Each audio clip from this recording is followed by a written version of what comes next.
Hypnosis works, transforming the mind.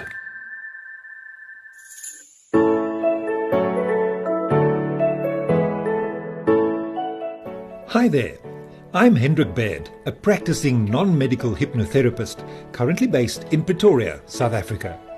I'm always curious to learn more about hypnosis, and so I thought, what better way to learn than to chat with other hypnotherapists to gain some insights into what they do and how they work.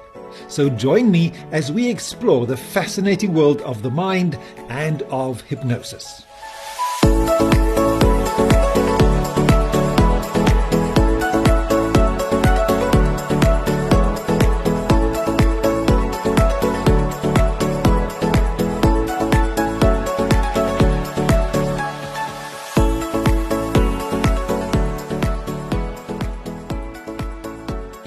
My guest today is hypnotherapist Athenea Faye. Right, and today I'm chatting to Athenea Faye. She's a hypnotherapist based in Kempton Park here in Gauteng. Athenea, thank you so much for joining me on this podcast today.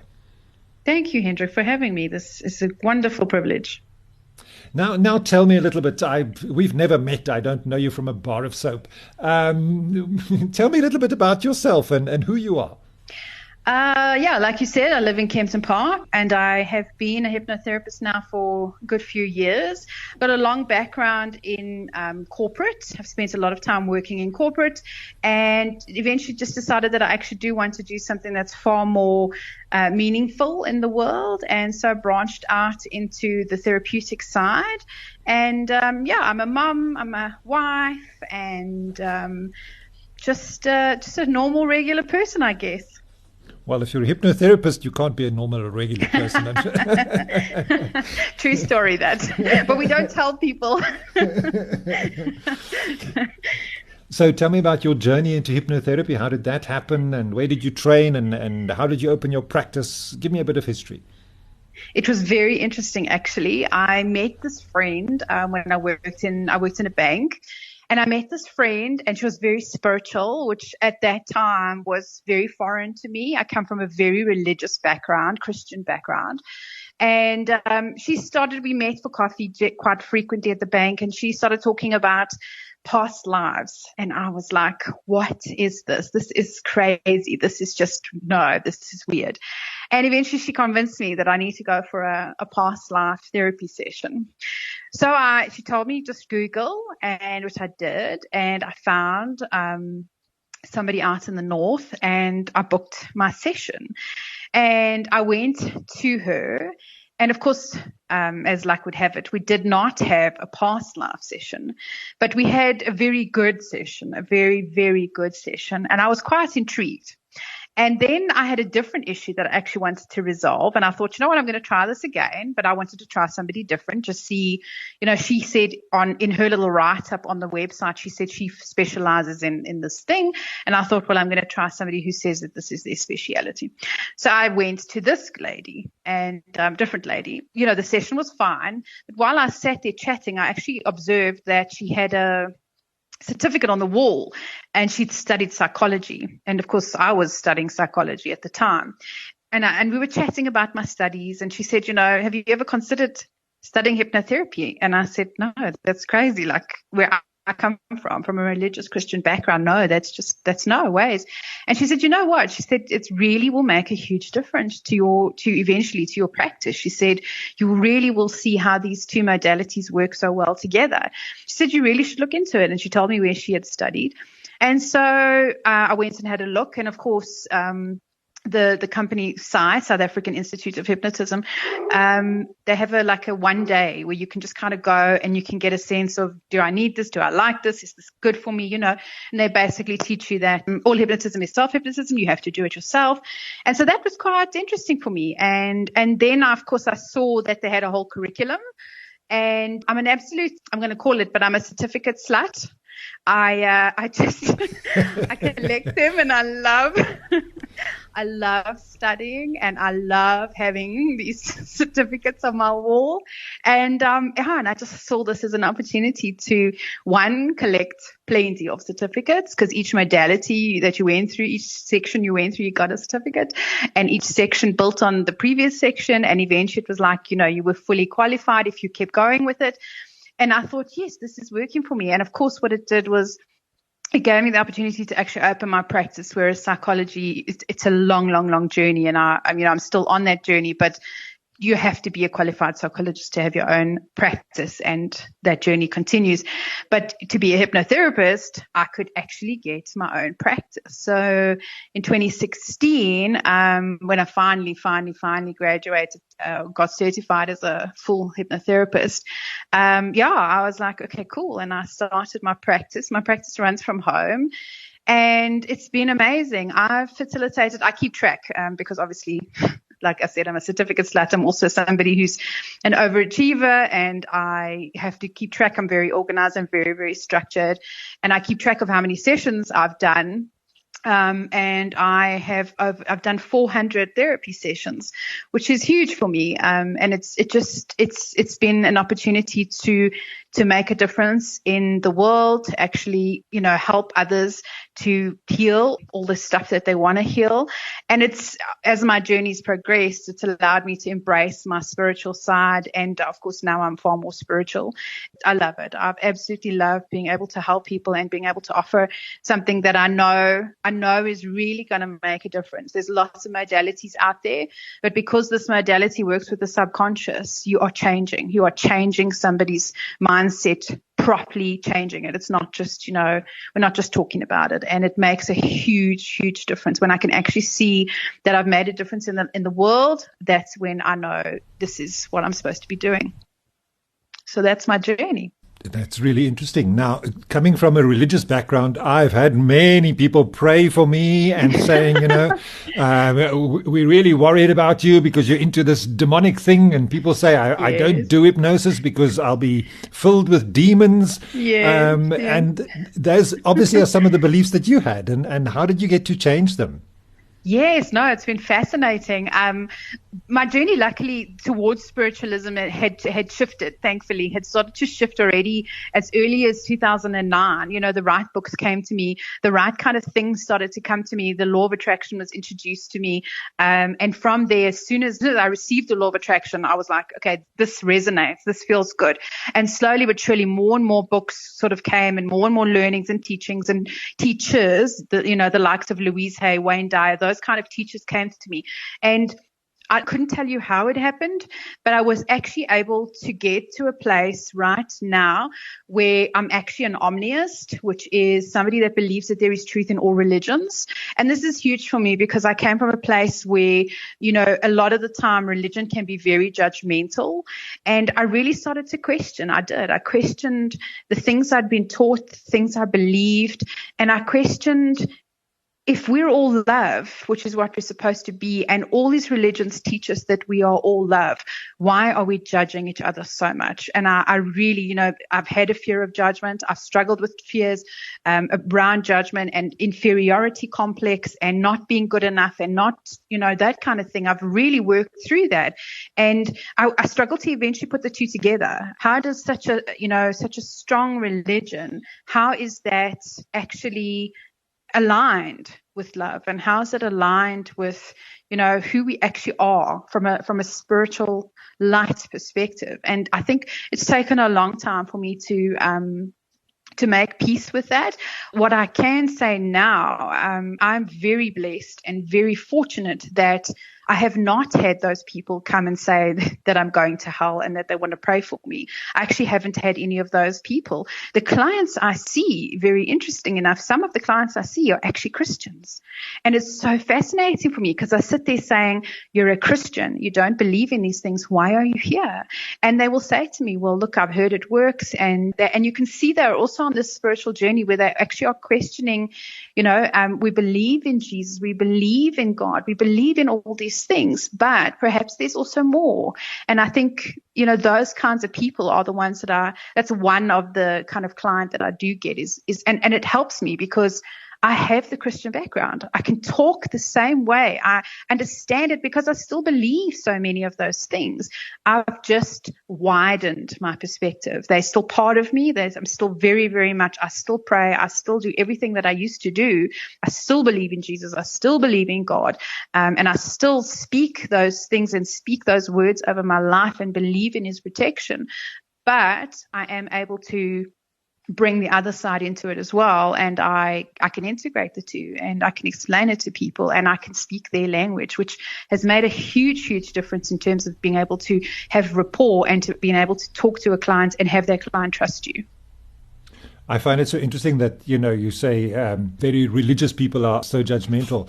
But when you actually analyze specifically Jesus' teachings and the way that he healed people, he used the power of the word. And what is hypnosis other than using the power of the word? Precisely. And so I think sometimes their teaching can be misunderstood, or it's been, taught incorrectly. And I think that's important. If there was anybody who never judged, it was Jesus, right? And that's the point. If we are supposed to be living exactly the same way and behaving the same way, I think at times we get it wrong because we are so judgmental and we judge other religions. And, he never did. He wasn't walking around saying, these religions are like this and like this and like this. He was just preaching love the entire time. And I think that's vital for where we are in the world, even more so right now. All we need, it sounds so ridiculous and sounds like a song, but all we need is love. We have to share the love. We have to share the light. That's what's going to take us through, especially now, this traumatic time that we're in right now.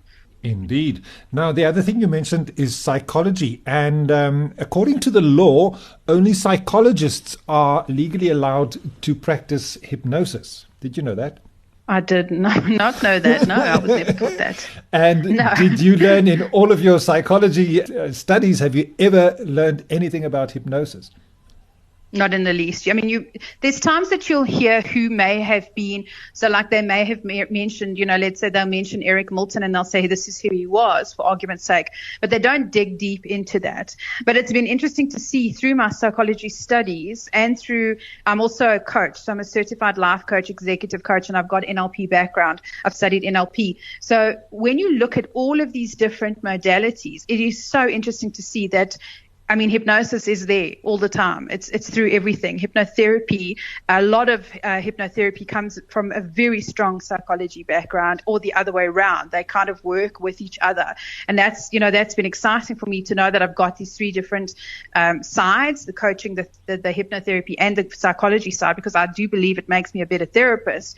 But yeah, I think that they support each other the entire time. And I think it's interesting for me that we've got, one side saying, oh, you can't do this, you can't do that, when in actual fact, for me, the end result is we want to serve, we want to help, we want to actually heal. That's the purpose.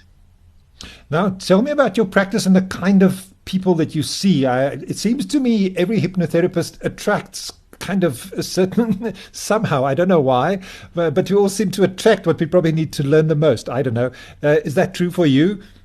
Definitely. And for me, I don't know if it's the same for you or for others, but for me, it was a little bit as if your calling found you. You didn't find it. It wasn't like I went out there and said, this is definitely what I want to work with.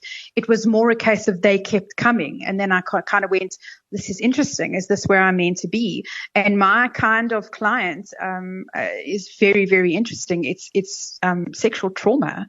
I often say to clients that sit in my chair, I would hazard a guess that between 90 to 95% of the people that come to me have had sexual trauma. And a lot of that just seems to be the thing. I get a lot of trauma cases, and it's, for me, it's interesting. And of course, I've now gone and made trauma my interest, my passion, my speciality. I went and studied further to be a trauma counselor so that I have that background as well, and also have that modality, just differently as well, because it is slightly different. You do need to treat people slightly different from a trauma perspective. But that's generally, I get a couple of clients, law of attraction, abundance, and I get quite a lot of clients, and very often they are the same client. So the trauma clients, once we work through the trauma, they actually start to realize spirituality. So I get a lot of clients that are wanting to do the spiritual walk or the spiritual journey. And then as we progress, you actually start to see them open up. And the same clients eventually starts to tell me that they're psychic. They'll tell us maybe they're struggling with anxiety. I get a lot of clients that are struggling with anxiety, and then we think it's about the trauma. We'll work on the trauma, but actually as we're regressing, it's very often about being able to see things. They can hear people, they can hear ghosts, they can hear spirits, or they see these things and they're so scared they've blocked it off when they were children, and yet even though they've blocked it out, they're still seeing it. So I get a lot of those clients. A lot of them have trauma somewhere, but it kind of progresses, and we always seem to find that very often there's a spiritual connection, that they need to be opening up to that spiritual side, and they need to be psychic, or they need to develop their psychic abilities, or that kind of thing just seems to, that's also very, very, very prevalent in my practice. That's so interesting. Now you talk about sexual trauma. I mean, this is a huge problem in this country, is it not? Yeah, very much, very much. Gender-based violence, sexual trauma, all very, very prevalent here in South Africa. And the clients you see, is it usually trauma that happened when they were small, or is it sort of generally throughout their lives? If you could... No, it's generally from when they were younger, much, much younger, up until about 12, 13. I think what I've seen so far from my clients is that at a certain age, they do get to a point where they no longer keep quiet, or they're a little bit too old for it. And that is when it actually stops. Of course, what happens then is they shelve it, they hide it, they suppress it, and they kind of live with, maybe they know, maybe they don't. Very often they've actually blocked it off from the subconscious has blocked it off, so they're not even aware. I've had clients come here, they know something's happened, they just don't know what it was, so we'll regress and we'll find it.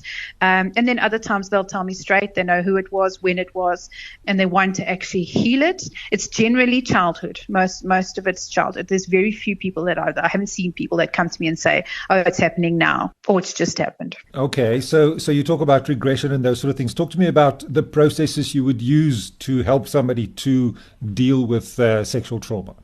Yeah, well, it's called analytical. So what we do is we actually, we need to understand the emotion. So what is the emotion that this person is feeling? What does the trauma bring up? What's that emotion? Interesting enough and obvious enough is anger. Very often it's anger. They may say they're always sad. They may say they're anxious. They may say that they are depressed. And that's obviously what the presenting symptom is to us. But as we dig deeper, there's layers and layers of emotion with that kind of trauma. And we have to work our way back. So what we do is we sort of connect the person to a recent incident. When she says to me, I'm feeling anxious, what was a recent incident? Okay, let's go back to a time before that. Maybe you were a little bit younger. And normally the emotion will change as she kind of goes. Sometimes it doesn't. I was angry, or she'll go angry, sad, anxious, and she'll make her way back. And we'll slowly but surely make our way back to the very first time that it happened, or that she felt that specific emotion. And then normally we do, of course, get to the memory where, this sexual trauma has happened. We obviously try and make sure that was the first time. It's very important that we make sure that we're accessing the very first time that she felt this way, because we have to heal, sort out, look at the very first event. If we didn't sort out the first event, the client's not going to get proper resolution. And so then we look through that experience, and she kind of, there's ways of protecting the client, girl or boy. You can kind of say to her, look, just if you don't want to look at it directly, you can step away. You can view it as though you're looking at a TV or you're looking through a screen or whatever it is. But there's ways to protect the client. We also make sure that up front we've set our protection in place so that she feels safe. It's very important that we create a safe space, that she can do this or he can do this. Yeah, and then we just get to the first events, and there's a whole process that goes through. We look at it, we work through it, we speak to the people that are involved, and then there's also forgiveness work, which is essential. We have to make sure that the person can forgive, and there's obviously times where maybe they don't want to forgive, maybe they're not ready to forgive, and we accept that. That's perfectly fine. We can leave it with the client. Maybe he or she will get to a place later in life when they are ready to forgive and move on. I do find that very often, considering they're in my room, they are ready to actually move on from it. So very often they will forgive. But yeah, that's kind of the whole process. And obviously it's a lengthy process, but highly, highly effective. So you talk a lot about she. I take it a lot of your clients are female, but there obviously is a lot of male sexual trauma that happens, and people don't really talk about that aspect, do they? which is a huge problem, obviously, not only in our country. When I say men, I've had men and they have had sexual trauma and had trauma. But yes, you're quite right. Predominantly, I'm having mostly female clients. And you were talking about, regressing them back to the root cause and the root emotion that they felt. How do you stop them from being re-traumatized through a process like that? I think setting up the safety is very, very important up front. Like I said, that is vital. I'm always saying to them during the process, you're perfectly safe. You know that it's not happening again. You know that you're okay, you're safe, and just have a look at it. That does seem to help. The fact that they know you by now, you have developed some sort of rapport. They do feel safe in your room. Otherwise, they wouldn't even have started to talk about it, or they wouldn't have gone there. One of the things that's most important is understanding that the subconscious will never go somewhere unless it's ready to. And I always say that to somebody. I say that to my clients. Subconscious will not process anything it doesn't want to look at. You've been hiding it for years. You've repressed it for years. It's surfacing now because now it's ready to be healed. And that in itself normally just makes people feel a little bit like it's okay. This is the right time to do this. They know that they're going to get the benefit out of it, and they know that they're going to have a healing. And that's, I think if you carry trauma around like this, every single part of your life is impacted. And eventually you do personally grow tired of it. You grow tired of struggling. You grow tired of feeling depressed or anxious or sad, or you just get to a point where you're like, I'm so done with carrying this heavy weight and this baggage. And you do feel like, yes, I'm ready now. I'm ready to let it go. That's when they come and see me. Very often, I get so many clients. They walk in and they say to me, you're my last resort. If you don't help me, I'm going to book myself into a clinic or I'm going to kill myself.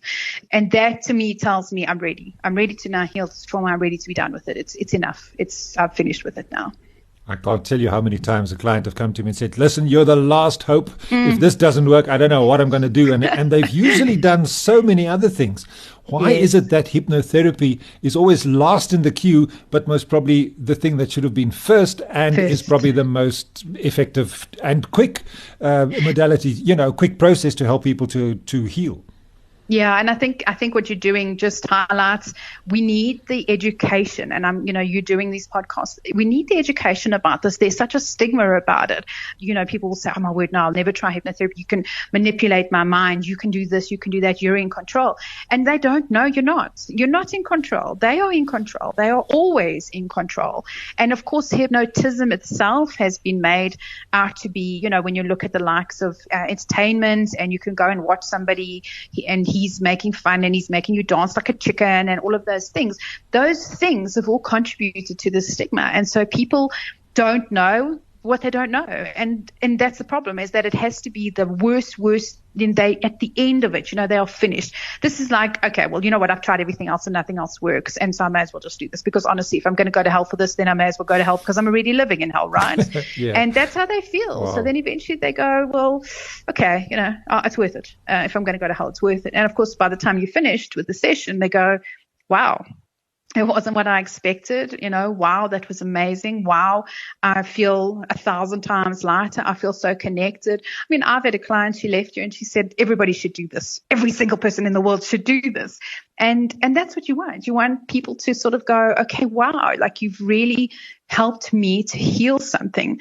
I think there's a huge sort of thought process in the world where people think that the best way to heal my problems is to just avoid it. I call it ostrich syndrome. You just stick your head in the sand and my little issue will go away. And the problem is it doesn't. Even more so with trauma, though, it just keeps scratching at you and it keeps impacting you and it keeps interfering, and those past hurts and those childhood things that damaged you and made you feel so small and insecure and inferior and whatever it is that they've done to you, those things never go away unless you process it. And of course, there's this huge issue of fear. People are so scared to have to go through it again. They're so scared to have to face it again. And the only way out is through. Unfortunately, the only way out is through. If you don't sit with your stuff, and yes, it's uncomfortable, and yes, it's dark and scratchy and it hurts, and yes, but on the other side is the light. And surely if you knew that, and surely if you could see that there was an opportunity for you to be healed, sitting through that, 90-minute session once or twice, would be worth it, because you would realize who you are, where you come from, what kind of potential has been sort of bottled up and has been holding you back and inhibiting you. That's a huge thing I work with, is limiting beliefs. And limiting beliefs come from trauma, very, very often come from childhood things that have happened to you where you've been indoctrinated in a sense, because children literally are like living in a hypno state, in a mental brainwave. They are living like that up until the age of like 6. So everything you say to a child up until the time that he's 6, 7, 8, depends on the kid, everything's being received and it's being just stored. So, you keep telling this child, you're an idiot, you're stupid, you're lazy, and the child is just receiving that.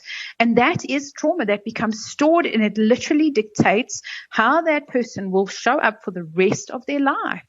And it has huge damaging consequences for long term, from a successful perspective, from having a really good relationship, from having a loving relationship, from feeling like you're loved.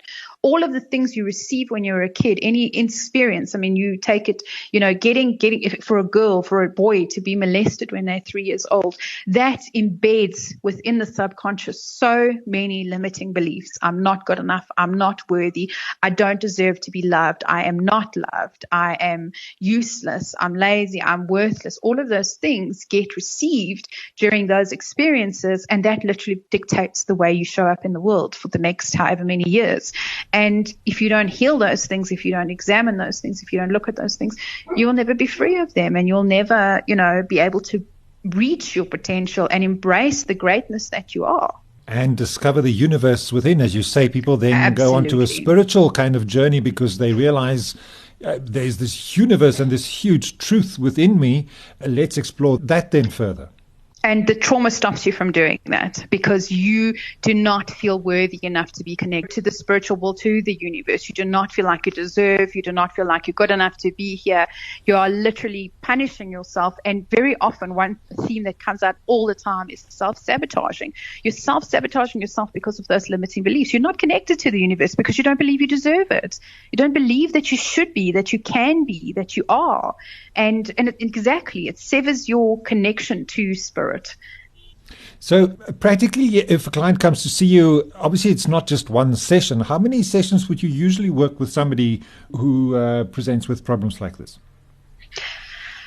I try to at least do 2. And the thing is, you have to be very careful, obviously, because you're taking people through this traumatic experience. And I find very often afterwards, there is that shame. They like, somebody else knows my secret. And I don't like that. I've kept it hidden for so many years. So I don't often find that people will come back for hundreds and hundreds of sessions. Unfortunately, I wish that they would, because obviously I'm here to support them. But you do get those occasional people. I've got some people that have been coming since 2016. They see me at least monthly, and those people, it's wonderful. You get other people where they'll come for one session and we'll do a very, very deep dive trauma kind of session, and they're like, wow, I'm changed, I'm wonderful. They'll check in with me later. They might send a message and just say thank you again. But I think 1, 2, 3, at least 2, 3 sessions is always going to be the most beneficial. You want this healing to embed, and you want people to start, sort of digging deep and actually keep going on their journey. I think one of the things that became very evident to me is that I'm only one step. I'm only one step in somebody's journey. Whether that step is 1 month, 1 week, 1 episode, 1 session, or 15 sessions, I'm one step. And that person will always move on to the next healer, the next teacher, the next person that's right for them. And whether I just needed to get them through this trauma, and then suddenly they go on to go, okay, now I want to quit smoking, and they might go to somebody who specializes in smoking next, whatever it is. I've come to realize that whether I see you once or I see you 10 times, I need to make sure that in that one session, I have done my absolute best to help you see your own greatness and help you embrace that and help you heal as much as you possibly can, which obviously is a lot of pressure, but it kind of has, and I've had to tweak this over the years, because I know a lot of hypnotherapists have been told and been taught, you must do 3 sessions, you must do this kind of session first and this kind of session second. Unfortunately, the people that come to me don't want that. And I've had to make sure that I tailor me and tailor my sessions to that. As much as somebody can say you need to do it this way, it has not worked that way. We've been taught a specific way. You should do a relaxation session with the person first. And I'll say, great, let's do a relaxation. And then the person will say, I didn't come here to be relaxed. I don't want to be relaxed. If I wanted to be relaxed and I wanted to be stress-free, I'd go to somebody that specializes in stress. I came here for you to help my trauma. And that's become more and more evident. And I believe that a large part of our teaching and my studies was that this is client-centered. It's very important that our therapies are client-centered. And it's not, for me, it's not client-centered if I start to do let's go to the beach stress session and relax on the beach when the client says, that's not why I came here. I came here to actually look at, what happened to me when I was 3. And I've had to tailor that, and it's been difficult. And it does mean sometimes my sessions do have to be a little bit longer because I've got to set up right up front that they are safe, that they have been to that happy place. We use a technique called anchoring, and I've got to make sure that they're anchored and that they feel completely safe where they're at. But yeah, I can't say, I would never say that, I have to see you 3 times, and that's got to be the rule, unfortunately. But that's also, if you say it's client-centered, and we were also taught you have got to deal with what comes up. Yes. It would depend, like you say, where the client is in their journey. Maybe they're ready in the first session to let go of all of it, or maybe they need the 6 sessions to get through some of the things that are holding them back before they can actually get to that releasing point. Exactly. And I think that when they get to me, it's like I'm done. I've done all kinds of other things. Maybe I haven't done, 3 sessions of relaxation hypnotherapy, but I'm definitely done. And I'm here now to actually get this resolved. I want it sorted out, and I'm finished. I just need to do this. So yeah, from a client-centered perspective, if you come to me and say, that was something that I struggled with personally in my own journey. When I went, like I said, the very first time, I wanted a past life session. I didn't get it. And that for me sat with me, and I kind of kept stewing over it, kind of going, why did we not do what I wanted? Why did we do what she said?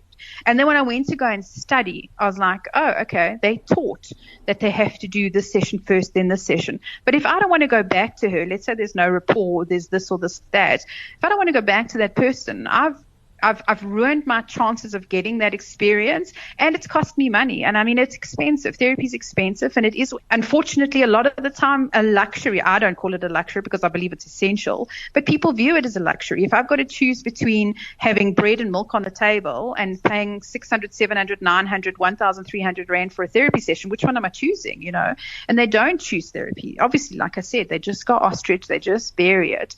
And, if I'm only going to get this one session, I want what I'm paying for, and that's important to me. That's client-centered to me, is I want to give you what you ask for. If you say to me, I want to heal this, then I want to look for that. And I do say to them, look, it is up to you. Actually, at the end of the day, I can only lead you so far. You're going to do what you want to do. Your subconscious is going to take us where you need to go.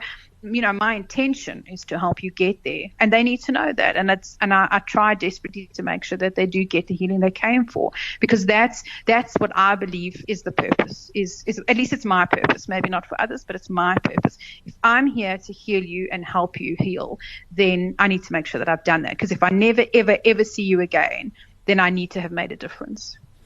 I think also being a very good hypnotherapist is a very bad business person, because, you see a person once or twice. It's not like some therapists who, you're going to see them for the rest of your life, and they have 5 patients or clients, and they exhaust your medical aid within the first session. Yes. How do you attract clients? How do you, business-wise, how do you make sure that you have a continuous supply of people that actually come to you and that you can make a living out of it? I don't have a continuous supply. And I think, that you just said it. It's so difficult. You want to be this healer, but you're not actually, sort of trained to be a business person. You're running a business, but also you're trying just to heal, and you just want to be of service to people. So you've got to kind of balance these two. Obviously I have all the social media stuff out there in an effort to attract. I post little things. I post things on my status to say, are you battling with this? Are you battling with that? You do get people through word of mouth. That obviously helps. But no, I would not say that, I'm seeing so many clients that I'm very, very comfortable. I'm definitely not seeing hundreds and thousands of people. No. I've also found in my personal practice, you've got to look at the stock exchange. If the stock exchange goes down, you'll know you're going to have a bad month. Oh, that's sad. Because as you say, it's not it doesn't come cheap, because obviously it's very time intensive. There are very few hypnotherapists actually in the country that are doing this on a part-time or full-time basis. So, it's not like a dime a dozen, and therefore very specialized. Yes. And I think you've also got to have rapport with the person. You've really got to trust that this person has your best interest. And that's difficult. I mean, even finding any other medical professional, anybody you see, you've got to go to the person and say, well, actually, I like this guy or I like this girl. I want to come back to this person. I know that they want to help and they want to make a difference. And that in itself, considering there's so few of us, that makes a huge, huge difference. And then we've got to deal with the stigma. We've got to deal with people not wanting to do it. And we've got to deal with the financial impact, and it is expensive. Therapy is expensive, and like I said, people will prioritize essentials before that they will prioritize their own healing. And hopefully, I pray that we will get to a place where actually they realize healing is essential. It is essential that we heal our stuff. It's so essential.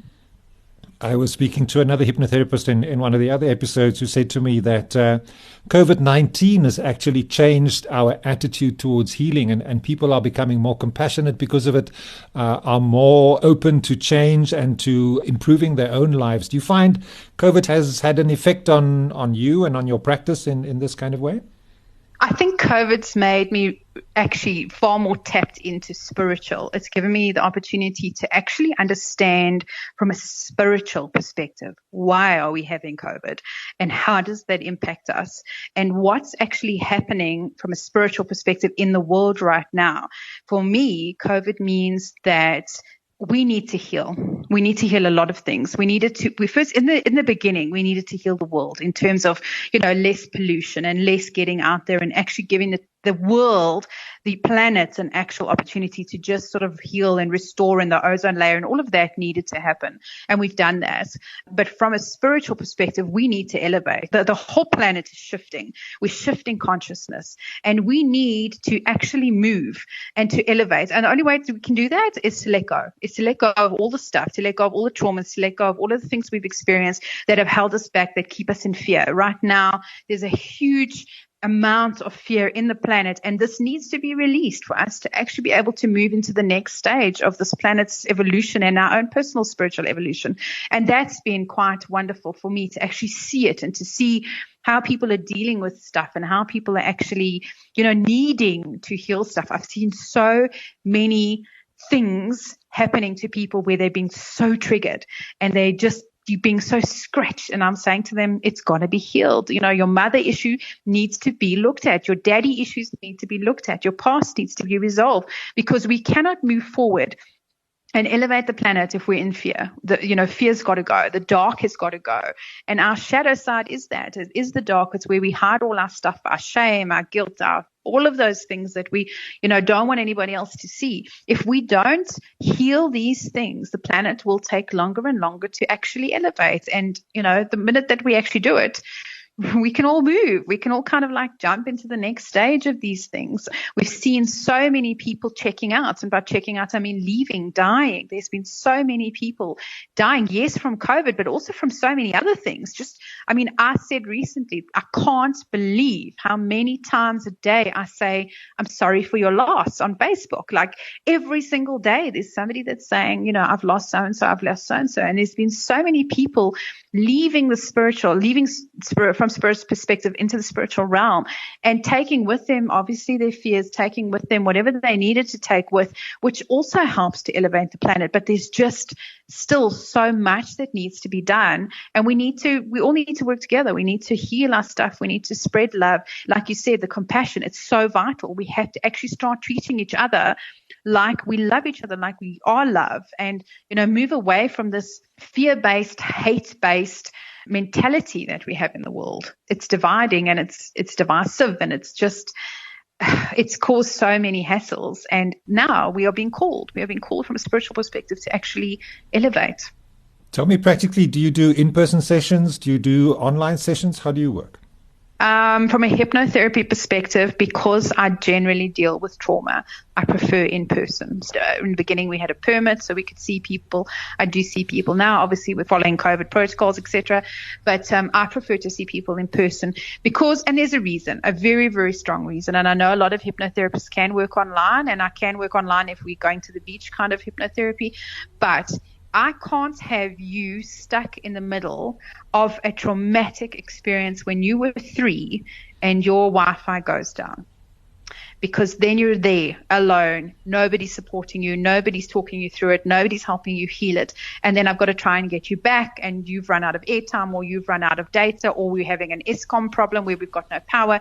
All of those factors play a huge role in me being able to deliver a session that's actually going to be therapeutic and proper for you. And I can't run the risk of leaving you in that trauma. Like you spoke about being re-traumatized, I can't leave you in that place. So it's vital that I don't. So from that perspective, I've kept hypnotherapy very, very much in person.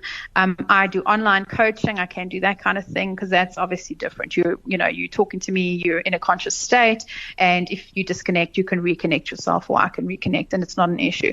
But me personally, I'm not doing hypnotherapy too much on online. And how do people get hold of you? You can email me at info@atheneafaye.com. You can call me on 084 506 2741. WhatsApp's great. If you WhatsApp me, I'm quite good at that. Check out my website, www.atheneafaye.com. And you can follow me on Facebook. My Facebook page is called Love and Lights, my therapy center. So that's where I post a lot of stuff, a lot of spiritual stuff as well, and a lot of stuff of what's happening. And I post videos there as well on me. And there's also a YouTube channel, Athenea Faye.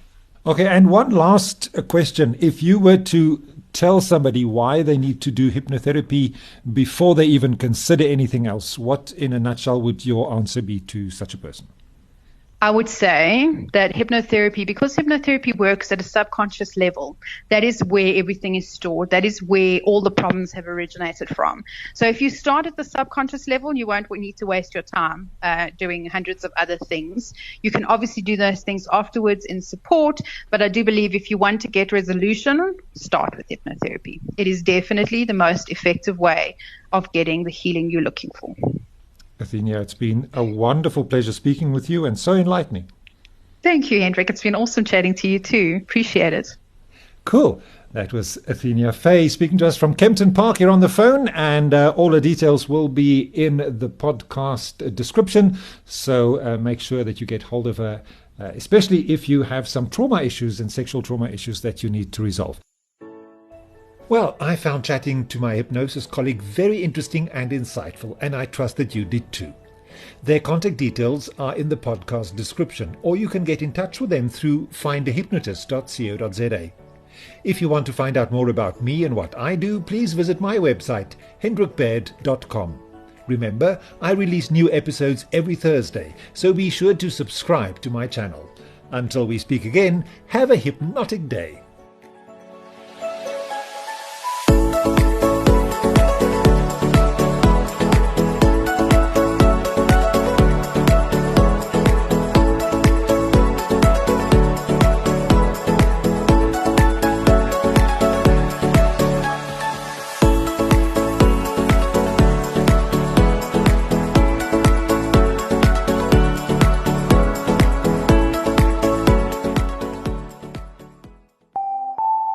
Hypnosis works, transforming the mind.